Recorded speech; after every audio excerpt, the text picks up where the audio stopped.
Hello, আসসালামু আলাইকুম।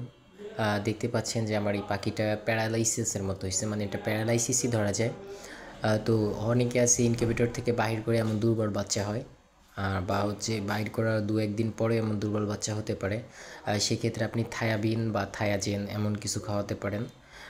যেমন ধরেন এই যে দেখাচ্ছি, এখানে আছে ভিটামিন B1, B2 ও B6। এটা খাওয়ালে ইনশাল্লাহ পাখিটা সুস্থ হওয়ার সম্ভাবনা থাকে। হবে বলবো না, হওয়ার সম্ভাবনা থাকে।